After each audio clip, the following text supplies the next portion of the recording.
بسم الله الرحمن الرحيم. الحمد لله رب العالمين، وصلى الله وسلم وبارك على عبده ورسوله محمد وعلى آله وصحبه أجمعين وعلى من تبعهم بإحسان إلى يوم الدين. أما بعد، شیخ محمد بن جمیل زینو رحمہ اللہ نے کتاب و سنت پر عمل کے بیان میں 5واں سوال ذکر کیا ہے، جو کہ بڑا ہی اہم اور بہت ضروری سوال ہے۔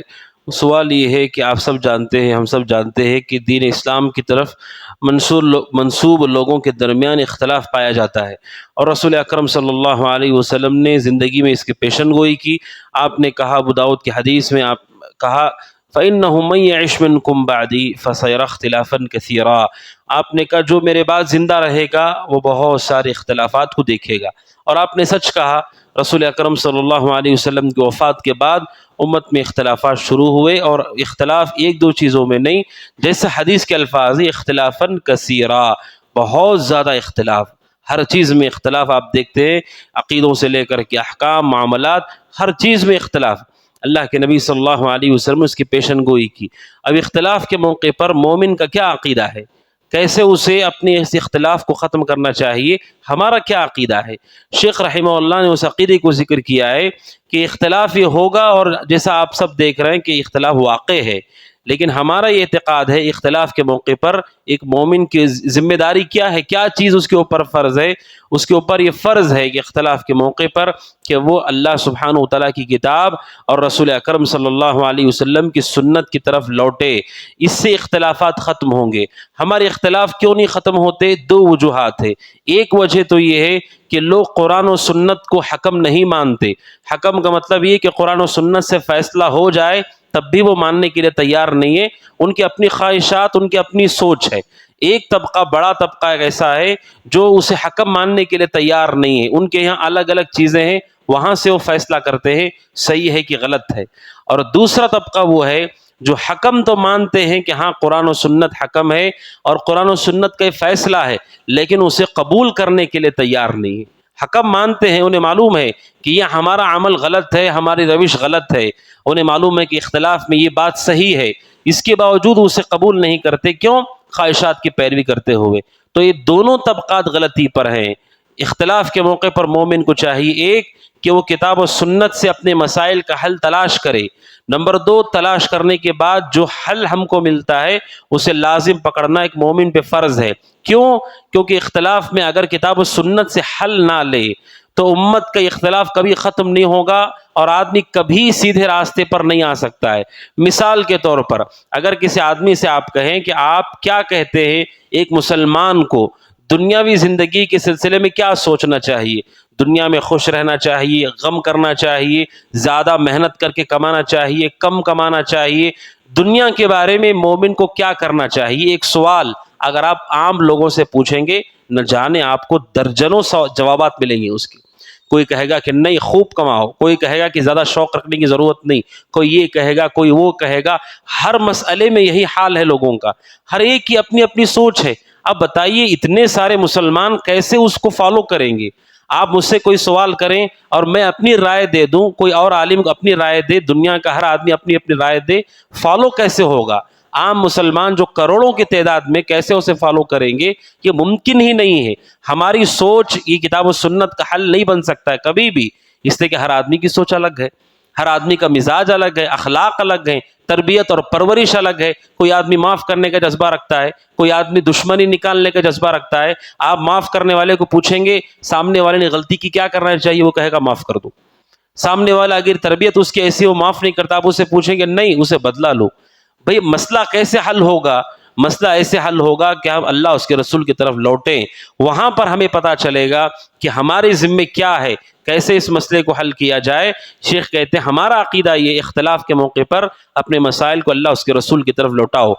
رسول کی زندگی میں اختلافات ہوئے، لیکن رسول کی وجہ سے سارے اختلافات ختم ہو گئے، سارے اختلافات ختم ہو گئے۔ جیسے رسول کو معلوم پڑتا آپ اس کی اصلاح کر دیتے، یا قرآن مجید کی آیتیں نازل کر کے اس مسئلے کو حل کر دیتی۔ رسول کی وفات کے بعد سب سے پہلا اختلاف ہوا ہے امت میں، رسول انتقال ہوئے ہیں کہ نہیں ہوئے اس مسئلے کو لے کر اختلاف ہوا ہے۔ سب سے پہلا اختلاف امت کا یہی ہے، آیا رسول زندہ ہیں یا فوت ہو گئے؟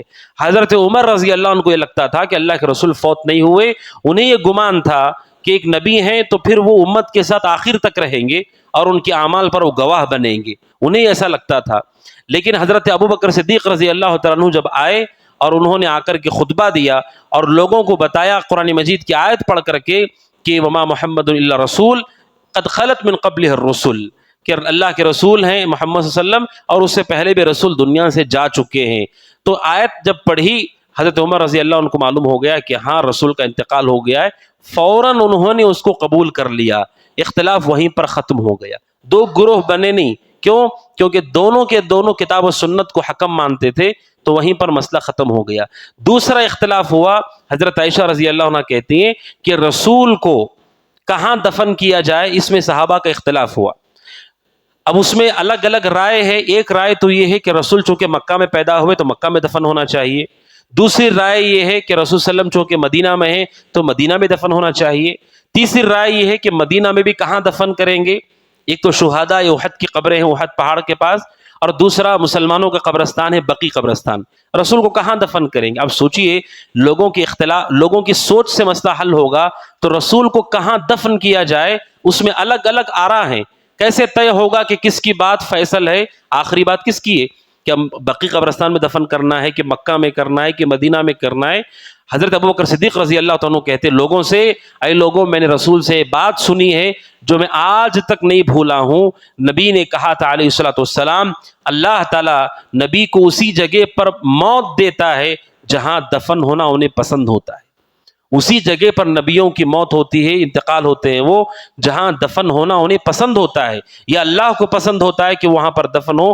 چونکہ رسول کا انتقال حضرت عائشہ کے کمرے میں ہوا ہے، لہٰذا اس بستر کو ہٹاؤ جس بستر پہ رسول سوتے تھے اور اسی کے نیچے قبر کھودی جائے اور رسول صلی اللہ علیہ وسلم کو وہاں پر دفن کیا جائے۔ حضرت ابوبکر صدیق نے جیسے حدیث سنائی اختلاف ختم ہو گیا کہ مکہ میں کہ مدینہ میں کہ بقیع قبرستان میں، اختلاف ختم ہو گیا۔ تو اختلافات کو ختم کرنے کا طریقہ قرآن و سنت کی طرف رجوع کرنا اور فیصلہ آنے کے بعد اسے ماننا، تبھی جا کر کے مسائل حل ہوں گے۔ ہمارا یہ عقیدہ ہے۔ دلیل کیا ہے؟ شیخ نے دو دلیلیں ذکر کی۔ ایک دلیل تو یہ ہے، اللہ سبحانہ وتعالیٰ کہتا ہے فَإِن تَنَازَعْتُمْ فِي شَيْءٍ، اے لوگوں اگر کسی بھی چیز میں اختلاف ہو، فَرُدُّوهُ إِلَى اللَّهِ وَالرَّسُولِ، اللہ اس کے رسول کی طرف لوٹاؤ، اللہ کی طرف لوٹاؤ یعنی قرآن کی طرف، رسول کی طرف لوٹاؤ یعنی سنتوں کی طرف۔ إِن كُنتُمْ تُؤْمِنُونَ بِاللَّهِ وَالْيَوْمِ الْآخِرِ، اگر تمہیں اللہ پر ایمان ہے یا آخرت پہ ایمان ہے، اور کہا ذَلِكَ خَيْرٌ وَأَحْسَنُ تَأْوِيلًا، یہ تمہارے حق میں بہتر ہے، انجام کے اعتبار سے بھی بہتر ہے کہ کوئی بھی اختلاف ہو اللہ اس کے رسول کی طرف لوٹاؤ۔ تو قرآن کی آیت کہتی ہے یہ فرض ہے کہ اختلاف کے موقع پر انسان مسئلے کو کتاب و سنت کی طرف لوٹا کر کے وہاں سے حل کرے۔ دوسری دلیل ہے موطا امام مالک کی روایت، رسول اکرم صلی اللہ علیہ وسلم نے فرمایا ترکت فیکم امرین لن تضلوا ما تمسکتم بہما، آپ نے کہا میں دو چیزیں چھوڑ کر جا رہا ہوں جب تک تم لازم پکڑو گے کبھی گمراہ نہیں ہو سکتے، کتاب اللہ و سنت رسولہ، ایک اللہ کی کتاب دوسرا رسول کی سنت، یہیں سے مسئلہ حل ہوگا ورنہ کبھی حل نہیں ہوگا۔ اس لیے کہ ہر آدمی کی سوچ، عقل، اخلاق، تربیت، مزاج سب کا الگ الگ ہوتا ہے، کیسے امت چلے گی، کس کی بات کو فالو کریں گے وہ۔ لہٰذا ہمارے مسائل کا حل یہ ہے، ہمارا عقیدہ یہ ہے مسائل کا حل صرف قرآن و سنت میں صحابہ کے طریقے پر چلتے ہوئے کرنا ہوگا، اور اس کے علاوہ اختلاف کا کوئی راستہ نہیں۔ ہمارا یہ عقیدہ ہے، ہم یہ مانتے جو شیخ نے یہاں پر ذکر کیا ہے، قرآن و سنت کے علاوہ کہیں سے بھی مسئلہ حل ہوگا ہم مایوس ہیں، یعنی ہم کہیں بھی امید نہیں رکھتے کہ یہاں سے یا یہ آدمی حل کر دے گا اس کو، ہم اس سے مایوس ہیں۔